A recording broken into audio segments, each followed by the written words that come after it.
What an eventful day in the stock market today as Amazon topped the $2 trillion market cap, rallying over 4% and carrying all major stock market indexes higher and accelerating higher into close.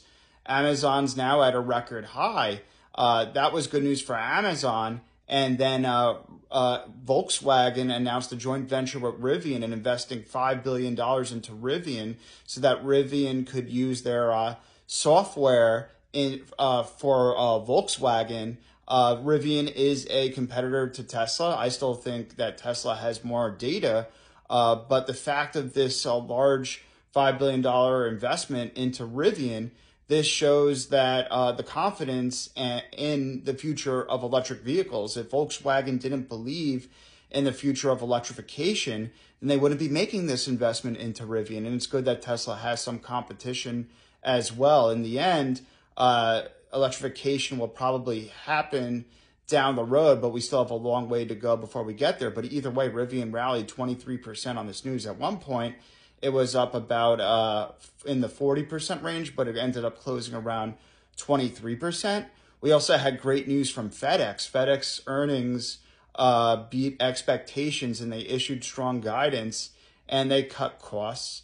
And they're also consolidating some business operations, and they might even spin off their freight business. But as a result of all those factors, FedEx stock rallied 15% today, which was its largest rally since 1986. That's pretty huge. And FedEx is pretty much, their earnings and what they say about the economy is taken very importantly, because they're pretty much a bellwether of the economy in terms of deliveries and spend. So that's some pretty good news.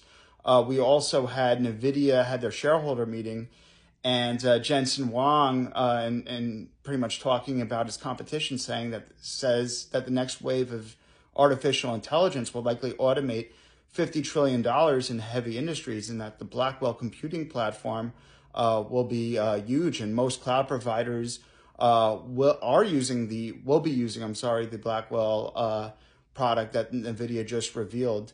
And NVIDIA's growth story is pretty dramatic. Their AI GPU chips are essential for this fourth industrial revolution of AI that we're seeing. And shareholders were right to question Jensen Huang about what does he want to do in spite of the competition. But in my opinion, NVIDIA is light years away of the competition in terms of AI. They're planning on initiating and pretty much upgrading their chips on a yearly basis. Next year, they have the Rubin platform after Blackwell.